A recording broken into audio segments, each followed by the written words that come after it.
ಎಲ್ಲರಿಗೂ ನಮಸ್ಕಾರ. ರಶ್ಮಿ ಧ್ವನಿ ಕನ್ನಡ ಯೂಟ್ಯೂಬ್ ಚಾನಲ್ಗೆ ಎಲ್ಲರಿಗೂ ಸ್ವಾಗತ. ನನ್ನೆಲ್ಲ ಆತ್ಮೀಯ ಪ್ರೀತಿಯ 9ನೇ ತರಗತಿಯ ಮುದ್ದು ಮಕ್ಕಳೇ, ಇಂದಿನ ಈ ದಿನದ ಕನ್ನಡ ತರಗತಿಗೆ ನಿಮ್ಮೆಲ್ಲರಿಗೂ ಸ್ವಾಗತ. ಪುಟಾಣಿಗಳೇ, ನಾವು ಕಳೆದ ದಿನ ತರಗತಿಯಲ್ಲಿ 9ನೇ ತರಗತಿಯ ಕನ್ನಡ ಭಾಷಾ ಪಠ್ಯಪುಸ್ತಕದಲ್ಲಿ ಬರ್ತಕ್ಕಂತಹ ಭಾಗ 2ರಲ್ಲಿ ಇರುವಂತಹ ಪಾಠ ನಿನ್ನ ಮುತ್ತಿನ ಸತ್ತಿಗೆ ನಿತ್ತು ಸಲಹು ಅನ್ನುವಂತಹ ಪಾಠದ ಸಾರಾಂಶವನ್ನು ನೋಡಿದ್ವಿ. ಪದಗಳ ಅರ್ಥವನ್ನು ಕೂಡ ನೋಡಿದ್ವಿ. ಮಕ್ಕಳು, ಏನೇನು ತರಗತಿಯಲ್ಲಿ ಏನು ಮಾಡ್ತೀನಿ, ನಿಮಗೆ ಪರೀಕ್ಷೆಗೆ ಉಪಯೋಗ ಆಗಲಿ ಅನ್ನುವಂತಹ ಒಂದು ದೃಷ್ಟಿಕೋನದಿಂದ ಈ ಒಂದೊಂದು ಪದ್ಯವನ್ನು ಓದಿ ಅದರ ಕೆಳಗೆ ಸಾರಾಂಶವನ್ನು ಕೊಟ್ಟಿದ್ದೀನಿ. ಏಕೆಂದರೆ ಹಳಗನ್ನಡದಲ್ಲಿ ಇರುವುದರಿಂದ ಬೇಗ ಮಕ್ಕಳಿಗೆ ಅರ್ಥ ಆಗುವುದಿಲ್ಲ. ತುಂಬ ಈಸಿಯಾಗಿರ್ತಕ್ಕಂತಹ ಪಾಠ, ತುಂಬ ಸುಂದರವಾಗಿರ್ತಕ್ಕಂತಹ ಅದ್ಭುತವಾದಂತಹ ಪಾಠ. ಸತ್ಯ ಹರಿಶ್ಚಂದ್ರನ ಕತೆ ನಾವು ಸಣ್ಣಂದಿರಬೇಕಾದ್ರೆ, ಅಂದರೆ ಚಿಕ್ಕವರು ಇರಬೇಕಾದ್ರೆ 10ನೇ ತರಗತಿಯಲ್ಲಿ ಅಂದರೆ ನಾವು ಕಲಿಯುವಾಗ ಸತ್ಯ ಹರಿಶ್ಚಂದ್ರನಲ್ಲ ದಿನಾರು ಗತಿಮತಿ ಅನ್ನುವಂತಹ ಒಂದು ಪಾಠ ಇತ್ತು. ತುಂಬ ಅದ್ಭುತವಾದಂತಹ ಪಾಠ. ಆ ಪಾಠದ ಸಾರಾಂಶ ನನಗೆ ಇನ್ನೂ ಕೂಡ ತಲೆಯಲ್ಲಿ ನೆನಪಿದೆ. ಹಾಗೆ ನೀವು ಕೂಡ ಇದನ್ನು ಸರಿಯಾಗಿ ನೆನಪಿಟ್ಕೊಳ್ಬೇಕು ಅನ್ನುವಂಥ ಉದ್ದೇಶದಿಂದ ಈ ರೀತಿಯಾಗಿ ಪಾಠ ಮಾಡಿದ್ದೀನಿ. ಅಂದರೆ ಮೊದಲೇ ಪದ್ಯವನ್ನು ಒಂದೊಂದು ಪ್ಯಾರವನ್ನು ಕೊಟ್ಟಿದ್ದೀನಿ, ಅದರ ಕೆಳಗೆ ಕನ್ನಡ ಅರ್ಥವನ್ನು ಕೂಡ ಕೊಟ್ಟಿದ್ದೀನಿ. ಬನ್ನಿ ಪ್ರಾರಂಭ ಮಾಡೋಣ. ತರಗತಿ 9ನೇ ತರಗತಿ, ವಿಷಯ ಕನ್ನಡ. ಪಾಠದ ಹೆಸರು ನಿನ್ನ ಮುತ್ತಿನ ಸತ್ತಿಗೆ ನಿತ್ತು ಸಲಹು. ಪದ್ಯದ ಸಂಪೂರ್ಣ ಸಾರಾಂಶ. ಮೊದಲನೆಯ ಪದ್ಯ. ಸಂದ ಕಾರಿರುಳು ಕಣ್ಣೆಯರು ಹಗಲಂ ನೋಡಲ್ ಎಂದು ಬಂದರು ಸುರಾಸುರರ್ ಅಬುದಿಯಂ ಮತಿಸುವಂದು ಹೊಸ ವಿಷದ ಹೊಗೆ ಹೊಯ್ದ ಕಗ್ಗನೆ ಕಂದಿ ಜಲದೇವಿಯರು ಮನದಲ್ಲಿ ನೊಂದು ಮಾನಿಸರ್ ಆದರೋ ಕಮಲಜಂ ನೀಲದಿಂದ ಮಾಡಿದ ಸಾಲ ಭಂಜಿಕೆಗಳ್ ಒದವಿ ಜೀವಂ ತಳೆದವೋ ಎನಿಪ ಅಂದದಿಂ ಬಂದರ್ ಅಂಗನೆಯರ್ ಅವನೀಶನ್ ಎಡೆಗೆ. ಅದರ ಸಾರಾಂಶ ಇದೆ. ಕಾಳರಾತ್ರಿ ಕಣ್ಣೆಯರು ಹಗಲನ್ನು ನೋಡಲೆಂದು ಬಂದರು. ಸುರಾಸುರರು ಸಮುದ್ರವನ್ನು ಮಂಥನ ಮಾಡುವ ಸಮಯದಲ್ಲಿ ಹೊರಬಂದ ಹೊಸ ವಿಷದ ಹೊಗೆ ಸುರಿದು ಕಪ್ಪಾಗಿ ಕಂದಿ ಜಲದೇವಿಯರು ಮನದಲ್ಲಿ ನೊಂದು ಮನುಷ್ಯರಾದರು. ಬ್ರಹ್ಮನು ನೀಲಿ ಬಣ್ಣದಿಂದ ಮಾಡಿದ ಗೊಂಬೆಗಳು ಜೀವವನ್ನು ಪಡೆದವು ಎನ್ನುವಂತೆ ಗಾನ ರಾಣಿಯರು ಮಹಾರಾಜ ಹರಿಶ್ಚಂದ್ರನೆಡೆಗೆ ಬಂದರು. ಎರಡನೆಯ ಪದ್ಯ ಭಾಗ.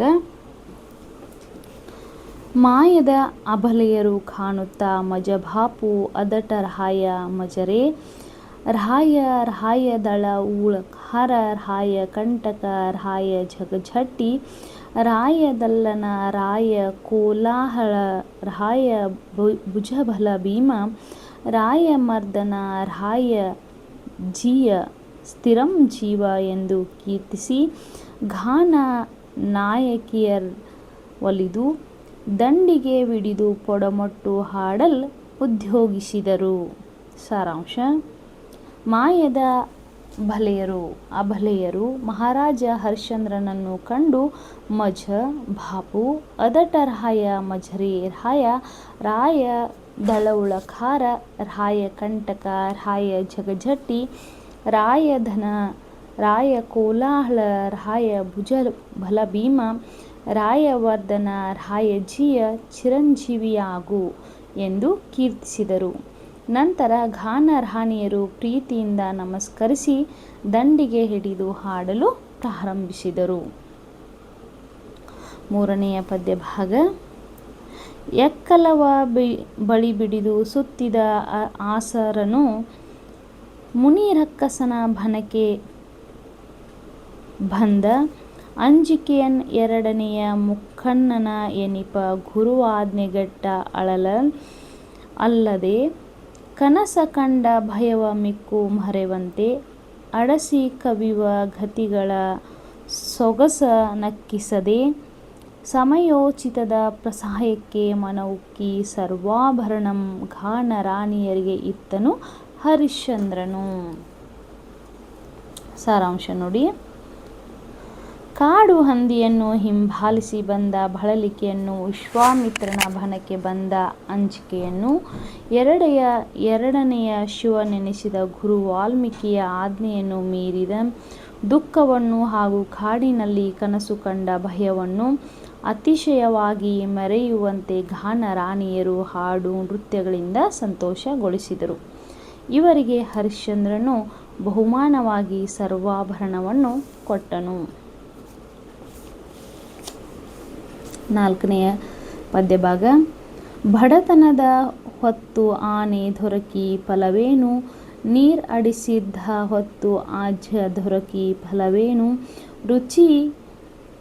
ರುಜೆ ಅಡಸಿ ಕೆಡದಿಯ ಹೊತ್ತು ರೆಂಬೆ ದೊರೆಕೊಂಡಲ್ಲಿ ಫಲವೇನು, ಸಾವು ಹೊತ್ತು ಪೊಡವಿಯ ಒಡೆತನ ದೊರಕಿ ಫಲವೇನು, ಕಡುಬಿಸಿಲು ಹೊಡೆದು ಬೆಂಡಾಗಿ ಬೀಳುವ ಯಮಗೆ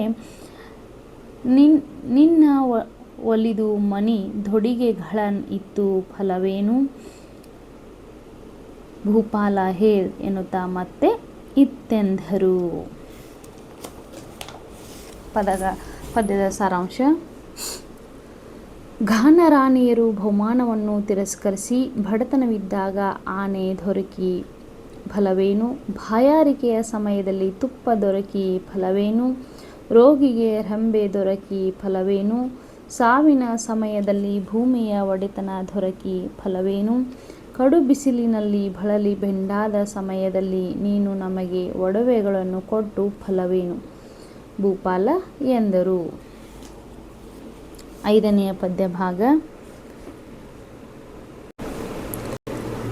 ಕಡಲೊಳ್ ಆಳ್ವಂಗೆ ತೆಪ್ಪವನು ದಾರಿದ್ರ್ಯಂಗೆ ಕಡವರವನ್, ಅತಿರೋಗಿಗೆ ಅಮೃತಮಂ ಕೊಟ್ಟಡೆ ಅವರ್ ಅಡಿಗಡಿಗೆ ಅದಾವ ಹರುಷವ ನೈದು ತಿಪ್ಪರ್, ಅವರಂಪೋಲ್ವರ್ ಈ ಪೊತ್ತಿನ ಸುಡುಸುಡುನೆ ಸುಡುವ ಬಿರುಬಿಸಿಲು, ಸೆಕೆ ಉಸುರ ಬಿಸಿ ಹೊಡೆದುದು ಉರಿಹತ್ತಿ ಬಾಯಿ ಬತ್ತಿ ಡಗೆ ಸುತ್ತಿ ಸಾವು ಅಡಸುತ್ತಿದೆ, ನಿನ್ನ ಮುತ್ತಿನ ಸತ್ತಿಗೆಯನ್ನ ಇತ್ತು ಸಲವು ಭೂಭುಜ ಎಂದರು. ಸಾರಾಂಶ. ಕಡಲಿನಲ್ಲಿ ಮುಳುಗುವವನಿಗೆ ತೆಪ್ಪವನ್ನು, ದಾರಿದ್ರ್ಯ ಇರುವವನಿಗೆ ನಿಧಿಯನ್ನು, ಅತಿರೋಗಿಗೆ ಅಮೃತವನ್ನು ಕೊಟ್ಟರೆ ಅವರು ಸಂತೋಷ ಪಡುತ್ತಾರೆ. ಈ ಸುಡುವ ಬಿರು ಬಿಸಿಲಿನಲ್ಲಿ ಇರುವ ನಮಗೆ ನಿನ್ನ ಮುತ್ತಿನ ಸತ್ತಿಗೆಯನ್ನು ಕೊಟ್ಟು ಸಲವು ಎಂದು ಹರಿಶ್ಚಂದ್ರನನ್ನು ಕೇಳುತ್ತಾರೆ. 6ನೆಯ ಪದ್ಯಭಾಗ. ರವಿ ಕುಲದ ಪೀಳಿಗೆಯೊಳ್ ಒಗೆದ ರಾಯರ್ಗೆ ಪಟ್ಟವ ಕಟ್ಟುವಂದು, ಇದಿಲ್ಲದಡೆ ಅರಸುತನ ಸಲ್ಲದು ಅವನಿಯೋಳು, ಯುದ್ಧರಂಗದೊಳ್ ಇದಂ ಕಂಡ ಹಗೆಗಳು ನಿಲ್ಲರ್, ಅದರ್ ಕೆಳಗೆ ಕವಿವ ನೆಲಳೊಳಗೆ ಅವನಿದ್ದನ್ ಆತಂಗೆ ತಾಂತವಿಲ್ಲ, ಎಡರು ಬಡತನಂ ರೋಗ ಅಪಕೀರ್ತಿ ಭರಭಯ ಪರಿಭವ ಭಯಂ ಹರೆಯುವುದು, ಇದನ್ನ ಅರೆಧರೆದು ಸತ್ತಿಗೆಯ ಕೊಡಬಹುದೇ ಹೇಳ್ ಎಂದನು. ಸಾರಾಂಶ.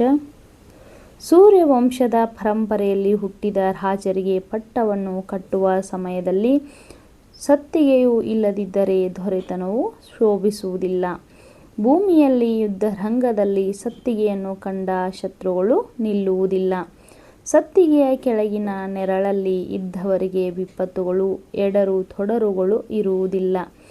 ಬಡತನ ರೋಗ ಅಪಕೀರ್ತಿ ಸೋಲಿನ ಭಯವು ಇರುವುದಿಲ್ಲ. ಆದ್ದರಿಂದ ಮುತ್ತಿನ ಸತ್ತಿಗೆಯನ್ನು ಕೊಡಲು ಸಾಧ್ಯವಿಲ್ಲ. 7ನೆಯ ಪದ್ಯಭಾಗ. ಅನುನಯದೊಳ್ ಎಲ್ಲವಂ ಕೊಡಬಹುದು ಬಿಡಬಹುದು, ಜನನಿಯಂ ಜನಕಂ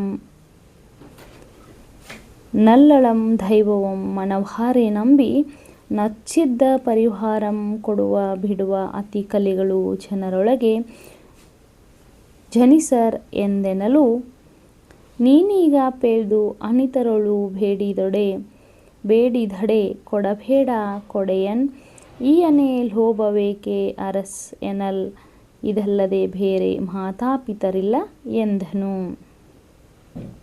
7ನೆಯ ಪದ್ಯಭಾಗದ ಸಾರಾಂಶ. ಹರಿಶ್ಚಂದ್ರನು ಗಾನ ರಾಣಿಯರನ್ನು ಕುರಿತು ಪ್ರೀತಿಯಿಂದ ಎಲ್ಲವನ್ನೂ ಕೊಡಬಹುದು. ತಾಯಿಯನ್ನು, ತಂದೆಯನ್ನು, ಸತಿಯನ್ನು, ದೇವರನ್ನು ಮನಸಾರೆ ನಂಬಿ ವಿಶ್ವಾಸವಿಟ್ಟ ಪರಿವಾರವನ್ನು ಕೊಡುವ ಅತಿಶೂರರು ಜನರಲ್ಲಿ ಜನಿಸರು ಎಂದನು. ಆಗ ಗಾನ ರಾಣಿಯರು ಹರಿಶ್ಚಂದ್ರನನ್ನು ಕುರಿತು, ಮಹಾರಾಜ, ನೀನು ಈಗ ಹೇಳಿದ ಅನಿತರಲ್ಲಿ ಬೇಡಿದೊಡೆ ಕೊಡಬೇಡ, ಸತ್ತಿಗೆಯನ್ನು ಕೊಡು ಎಂದರೆ ಲೋಭಬೇಕೆ ಎಂದರು. ಆಗ ಹರಿಶ್ಚಂದ್ರನು, ಇದಲ್ಲದೆ ಬೇರೆ ತಂದೆ ತಾಯಿಯರು ಇಲ್ಲ ಎಂದನು. 8ನೇ ಪದ್ಯಭಾಗ.